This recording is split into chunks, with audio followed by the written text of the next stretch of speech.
Bienvenue à bord du vaisseau Hypersensas. Bonsoir à tous et à toutes et bienvenue dans le Défaussé, votre émission hebdomadaire qui va vous parler de jeux de société. Et pour ce faire bien sûr, je suis accompagné de la meilleure personne, Alex. Hello. Ma chère Alex. La seconde meilleure du coup. Seconde meilleure personne, parce que du coup, nous ne sommes pas seuls autour de ces micros, nous avons le plaisir, le bonheur et le privilège de recevoir Luxbox avec nous. Bonsoir. Comment vas-tu ? Très bien, j'adore jouer aux jeux de société, donc je suis très contente d'être là. Ça fait combien de temps que vous n'avez pas enregistré ensemble tous les deux ? Au moins 1000 ans. Oui, à peu près, ouais. Ouais, j'essaie de me souvenir. Je crois que le Vésuve n'avait pas encore explosé. Waouh. Et bien comme nous sommes trois autour de la table, je vous propose de faire un jeu et j'espère que vous aimez faire chauffer les moteurs parce que nous allons jouer à Hit.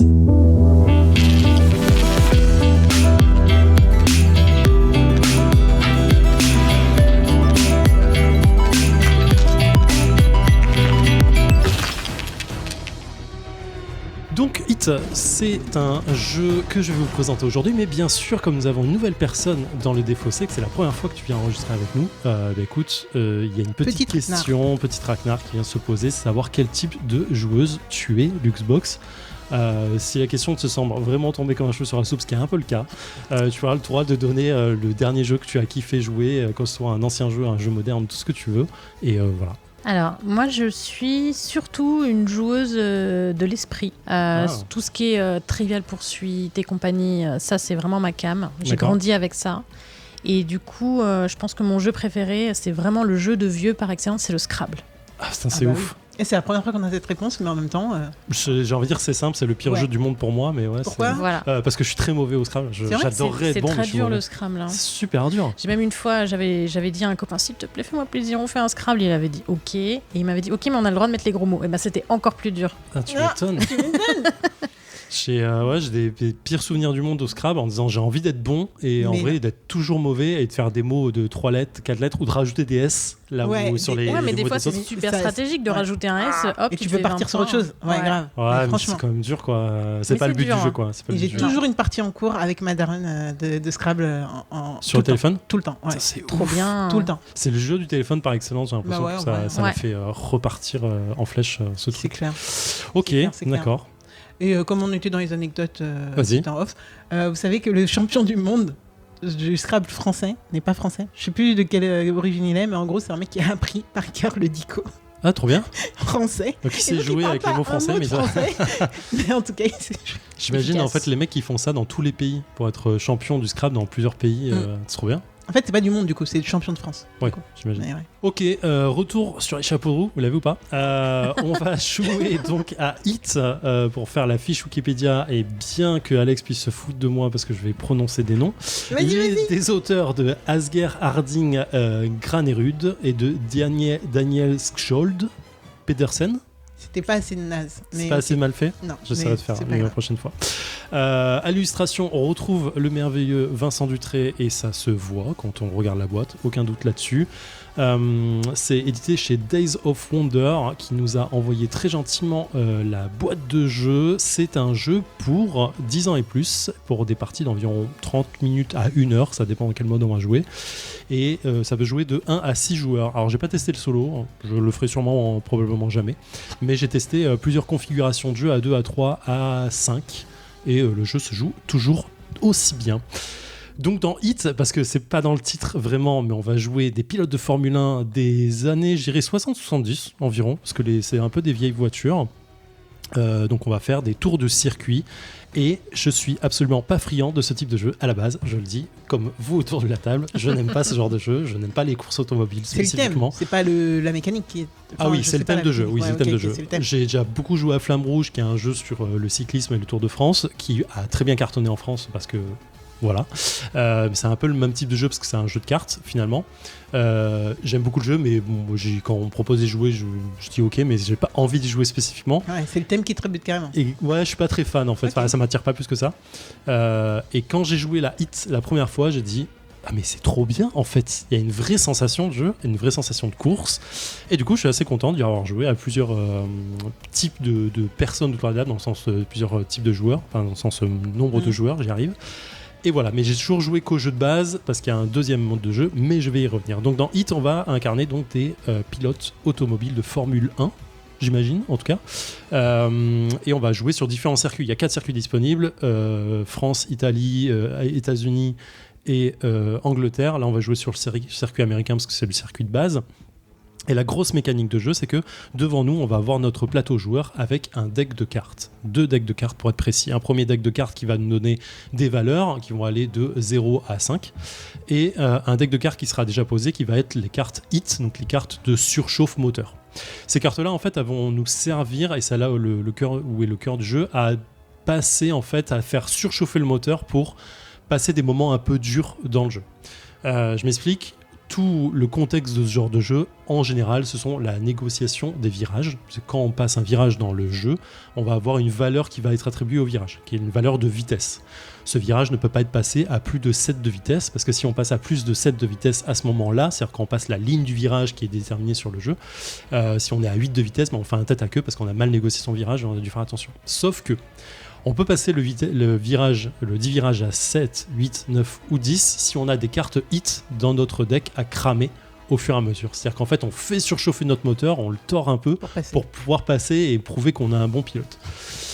Ces cartes hit, donc, elles vont défausser au fur et à mesure du jeu.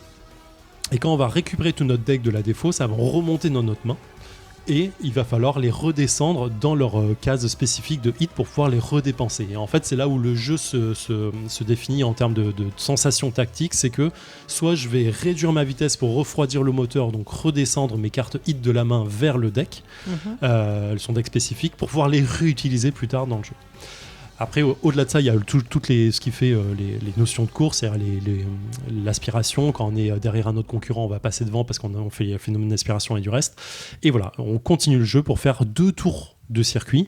Et celui qui passe la ligne d'arrivée en premier ou en première, ou si on est tous à passer la ligne en même temps, qui va le plus loin possible, gagne la première place, puis la seconde, puis la troisième place. Est-ce que j'étais à peu près clair sur tout ça ? La mécanique de surchauffe et de refroidissement, moi, elle n'est pas encore tout à fait là, mais je pense que ça ira. Oui, on verra sur place. Ouais. Voilà, à côté de ça, tout est assez séquentiel. Vous verrez sur votre petit plateau joueur, il y aura un truc qui va vous dire exactement dans quel ordre on joue les tours et dans quoi qu'on fasse. Là, on va jouer dans la version la plus simple possible, c'est-à-dire qu'il ne va pas avoir de pilote de légende ou de voiture de légende ou de module spécifique au moteur qu'on va changer pour pouvoir gérer autrement. Sachez que quand même derrière, il y a le vrai aspect du jeu, il est là-dedans, c'est de pouvoir se dire ok, je vais prendre ce type de pilote là, je vais prendre ce truc là et je vais faire un championnat avec et ainsi de suite sur les 4 circuits. En mode jeu vidéo quoi. Ouais, un vrai mode championnat en fait qui va se durer, qui va donner des points et du reste. Je vous dis que je suis assez excité à la base de me dire j'ai envie de me faire tous les dimanches 1 ou 2 circuits avec 4 ou 5 personnes autour de la table pour dire ok, on se revoit dimanche prochain les gars. Mais je suis pas sûr de trouver des joueurs pour le faire régulièrement, mais ouais, il y a un truc assez moi que je trouve assez intéressant. Tout le contexte graphique est vraiment très à l'ancienne, donc il y a un côté très cool là-dessus que je trouve plus appealing en tout cas que on pourrait avoir sur un truc trop récent, sur un Flamme Rouge par exemple, ou même sur un Formula D qui faisait quand même très récent à la base. Voilà, il y a d'autres options dont je parle pas qui sont en mode championnat, genre t'as les photographes, les reporters, les trucs, les machins qui vont te donner a priori d'autres choses, mais je sais pas quoi parce que j'ai pas tout lu et je me suis juste concentré sur le jeu de base. Est-ce que vous avez des doutes, des questions ou des interrogations ? Non, j'ai envie de tester maintenant. Moi franchement l'univers me vend tellement rien que j'essaye de voir si je suis curieuse de savoir si la mécanique va... Très curieux de voir ce que vous allez en penser. Eh ben écoutez, let's go, départ. C'était nul. Ouais, départ, t'aurais pu faire mieux. Attends, je fais un tête à queue là ? Non, pas encore. Non, là, je dis juste, là, en dernière phase, on va calculer ton virage. D'accord. Tu dois être à 7. Ok. Objectivement, tu te déplaces déjà, t'es à 9.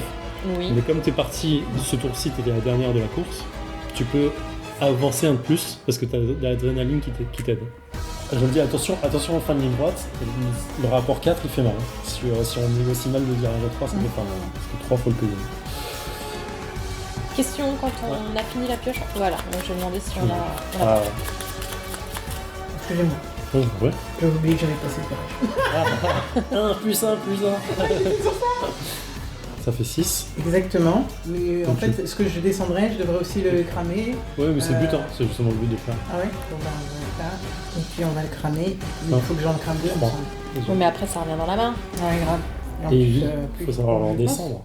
C'est à moi, je suis à 4. Et nous sommes de retour après 38 minutes de hit. Pedal to the Metal. Je crois que c'était le sous-titre anglais, Pedal to the Metal, qui n'a pas été repris en français. C'est dommage. Pied au plancher, ça aurait été stylé, tu vois. Grave. Ok. Ça aurait été cool. Et voilà, avec un double tour de circuit des USA. Qu'est-ce qu'on dit que c'est comme ça ? On dit ça comme ça. Je vais donner la parole à Lux. Qu'est-ce que tu en as pensé ? J'ai trouvé ça très cool. J'ai été un petit peu perturbée par l'utilisation des hits, donc j'étais très contente que tu nous le rappelles à chaque fois qu'on pouvait programmer un peu parce que c'était un petit peu compliqué pour moi, mais à mon avis c'est pas insurmontable une fois qu'on y rejoue. Mais j'ai passé un bon moment. C'est un peu stratégique, donc c'était chouette et ouais, c'était cool. Ouais, t'as senti un peu la tension du ah putain, j'ai envie de jouer une grosse carte maintenant, mais je peux pas parce qu'il y a le virage qui arrive, je vais être à 2 et en fait j'ai cramé un hit ou pas, tu sais, t'as un peu le. C'est ça, garder les grosses cartes, garder les petites cartes. Des fois t'as des belles lignes droites, donc tu dis j'en profite pour grammer les grosses et puis en fait t'en as besoin après et tout, donc faut faire attention. Ok. Alex ? Ouais, eh ben écoute, ravi d'y avoir enfin joué, parce que tout le monde en parle depuis au moins le FIGE. Oui. Non, pas le FIGE. Le PEL. Ouais. Donc c'est super cool d'enfin y jouer. J'ai vraiment l'impression d'y avoir déjà joué sans avoir vraiment déjà joué, donc c'est un peu chelou ça, mais bon bref, on résoudra pas ça maintenant. Concernant la mécanique, alors j'ai failli avoir l'effet, le jeu de cartes que tu m'as fait essayer là et que j'avais pas du tout aimé là, non pas champ d'honneur, les trucs avec les batailles sur les 3 fronts. Hein. Ouais, Bestiole en guerre. Bestiole en guerre, où tu sais, j'avais pas vécu du tout la même expérience que ce que c'est essayé de me vendre et tout, donc j'étais en mode ouais, pourquoi pas. Et c'est un peu ce qui s'est passé au début où j'étais en mode bon, tout ce qu'on bottait vraiment bien, j'arrivais à être en tête et à bien négocier pratiquement tous les virages parce que mes cartes faisaient que j'avais les petites cartes qui arrivaient au moment des petits virages, donc c'était tranquillou. Les hits partaient pas trop vite, etc. Mais à un moment, tu nous as devancé assez rapidement vers la fin du premier tour, et là, il a fallu te rattraper et donc prendre plus de risques et donc faire un peu plus de dingueries, et ça n'a pas forcément payé. D'ailleurs, on l'a pas dit, tu as gagné. Mais ouais, donc au début j'ai vraiment eu en mode bah ouais, bon, maintenant je ressens pas la tension dont tu me parles, etc. Je vais pas te mentir, je l'ai pas ressenti de ouf. Cette tension en mode ouais, faut refroidir le moteur et tout, j'ai l'impression que ça tourne tout seul en fait. J'ai pas l'impression que tu as besoin de faire trop d'efforts. Si t'as une bonne main et que ça passe bien, effectivement tu ressens pas ce côté un peu tactique quoi. Mais je l'ai plus ressenti quand même vers le deuxième tour, tu vois, que mon premier tour qui se passait vraiment en mode peinard. D'ailleurs tu l'as dit à un moment, t'as fait ouais, ça se passait un peu trop bien et tout, mais ouais, je le ressentais pas.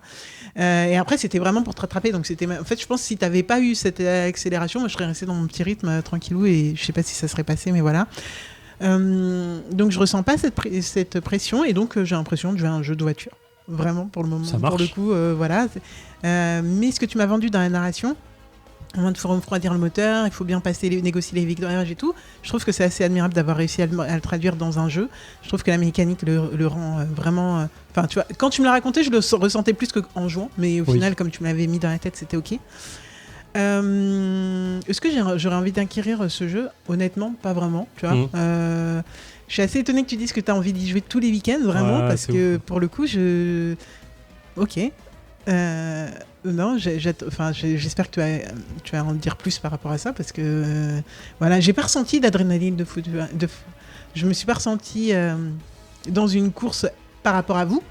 Par contre, ma gestion de main par rapport à ma voiture et comment gérer ma voiture, ça, ouais, je l'ai à peu près ressenti. Ouais. Mais du coup, j'avais pas... Juste à la fin, j'ai fait une erreur vraiment, vraiment con et je me suis dit, ouais, tant pis. Je suis deg de ça.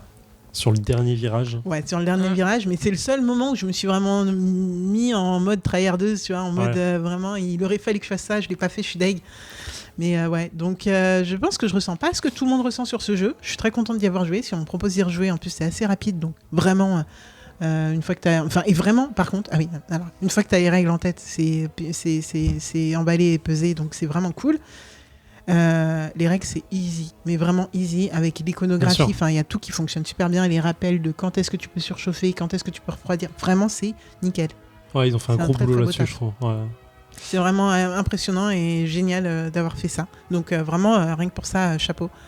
Je pense que voilà, c'est pas un jeu qui me correspond. Enfin, tu vois, je l'aurais pas, clairement. Mais Mais je suis pas étonné. C'est que ça, tu dis que ça correspond pas, que tu rejoueras avec plaisir, mais que c'est pas un jeu que tu as envie d'acquérir. Je suis pas étonné. Mais effectivement, tu traduis bien ce que moi j'ai ressenti au début, en mode je ne savais pas à quoi m'attendre. Et ce côté gestion de main, je sais pas, il m'a fait kiffer vraiment sur la première partie en disant putain, mais en fait.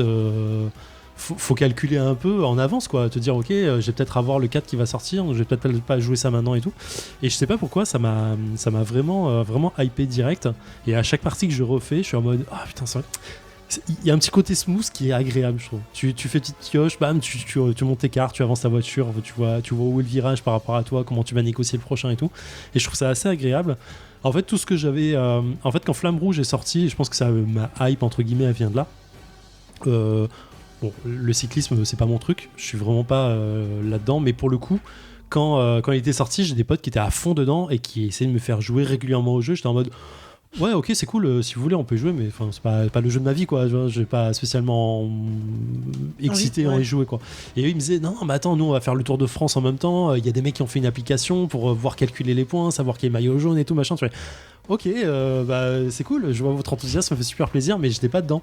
Et en fait, quand j'ai joué à ce jeu-là, je me suis retrouvé à dire putain, mais en fait, la gestion de main, moi je la trouve cool, il y a un petit côté tactique que je trouve, et du coup, je trouve un peu de leur excitation de l'époque. Et quand j'ai vu le côté championnat avec les moteurs de légende, les pilotes de légende, les machins et tout, je me dis putain, et tous les autres circuits, je me suis dit, j'aimerais bien juste enchaîner les circuits 2 ou 3 fois pour dire ok, qui est le champion et qui peut gérer et qu'est-ce que apportent en plus les moteurs là. Ça a l'air d'être assez fou. Donc clairement, c'est pas un truc. En plus, c'est un jeu auquel il faut jouer au minimum vraiment à 3. À 2, il est sympa, mais il prend pas son envol. À 5 ou 6 autour de la table, c'est très long parce que le tour de jeu est franchement plus long à cause de tout. Enfin, plus ou moins à jouer, bien évidemment, de mécanique. Et mais t'as quand même cet effet de aspiration sur aspiration, bam, je passe devant. Et en fait, t'as vraiment un effet de meute. Et quand un petit peloton arrive à se détacher du groupe, t'as vraiment cet effet de putain, faut les rattraper. Et dès que t'as un mec qui prend un peu plus de risques tactiques sur un virage et qui arrive à mettre une grande avancée au tour suivant aux autres, bah ça excite un peu tout le monde en mode non mais faut le rattraper. Et du coup t'as un peu cet effet de défilage que tu peux voir sur les circuits automobiles en fait quand tu regardes à la télé. Sur moi je trouve ça super intéressant en fait. Et je sais pas pourquoi ça m'excite assez fort. Visuellement, comme il est magnifique, je trouve que ça aide beaucoup aussi à être accroché. T'as plein de petits détails sur le plateau qui sont vraiment cool. Je trouve que l'ambiance elle est bien gérée. Et comme tu le disais, ce gestion de plateau personnel qui est assez belle en fait, que tu comprends très vite une fois que t'as les règles en tête, en fait ça enchaîne assez vite. Et il y a un petit côté un peu smooth qui est agréable, je trouve. Tu fais toujours la même chose, mais c'est agréable et tu gères un peu la tactique du truc en disant ok, je pense qu'ils vont juste passer le virage, je vais essayer de choper l'aspiration et passer le virage à 4 pour cramer un hit, allez boum, je sais pas, il y a un petit côté que j'aime bien là-dessus. Je sais pas, c'est ma 4e ou 5e partie je crois. Je garde les mêmes sensations pour l'instant, j'ai juste envie de trouver 3-4 joueurs qui seraient chauds pour enchaîner quelques parties avec moi là-dessus. Peut-être un dimanche complet en se disant ok, on se tape tout le championnat quoi, on peut faire 4 heures d'un coup, tu vois. Mais voilà. Du coup, content que ça a une note plutôt positive au final. Complètement même. En même temps, est-ce qu'on s'y attendait pas un peu ? Je sais pas, ça aurait pu dénoter. Faut vraiment, comme c'est un truc voiture de course, t'accroches pas. Non, est-ce qu'on s'y attendait un peu avec la hype qu'il y a eu ? Enfin, tu vois, on en entend pas. Ouais, je sais pas. On aurait pu ne pas accrocher du tout. De se dire ok, en vrai, le côté répétitif est juste chiant, quoi. Ça peut arriver, mais il y a un truc qui prend, je trouve. C'est très fluide. Ouais. Complètement. Ah oui, complètement. Ton tour de jeu, il est rapide. Tu sais à peu près où tu vas aller au tour d'après. En vrai, t'as déjà tes cartes en main, donc tu sais à peu près ce que tu peux jouer. Et là, en plus, on a fait une partie smooth dans le sens où on n'a pas vraiment pris de risque tactique, donc c'est plutôt agréable. On s'est vraiment collé au train tout du long. Mais si à un moment j'hésitais à me dire ok, je fais un petit coup Trafalgar en hésitant de passer vraiment à fond et de mettre en tête. Mais je me dis si le virage prochain je le gère pas, je suis comme un idiot. Surtout le 3 et le 2 quoi. Le 3 et 2 qui s'enchaînent. Parce que les autres après t'as le temps de redescendre, t'as le temps. Enfin vraiment les autres t'as le temps. Ouais. Donc aussi voir un peu les autres circuits, ça serait peut-être intéressant de voir à quel point c'est des dangers qui se... Ouais, je montrerai en off ce que ça donne. Donc du coup, Hit, on a donc Asger Harding Granrud et Daniel Skolj Pedersen à l'autorat avec Vincent Dutré à l'illustration, donc édité par Days of Wonder. C'est un jeu qu'on trouve dans les 55 € environ, donc ça reste quand même une belle bête en termes de jeu. On est parti pour une demi-heure, 1 heure maxi à partir des ans pour 1 à 6 joueurs. Voilà, que dire de plus. J'imagine qu'il y a d'autres modules qui peuvent arriver derrière, d'autres circuits ou d'autres trucs spécifiques au moteur ou au pilote à rajouter. Carrément. Très très bien. Ok. Voilà, ma chère Alex. Ouais. On se retrouve la semaine prochaine. Sans faute. Sans faute. Lux, tu seras avec nous, peut-être. Peut-être, si Je vous voulez pense que encore de si. moi. Ah. Et Avec voilà, plaisir. jouez bien et prenez soin de vous. Ciao. Bye.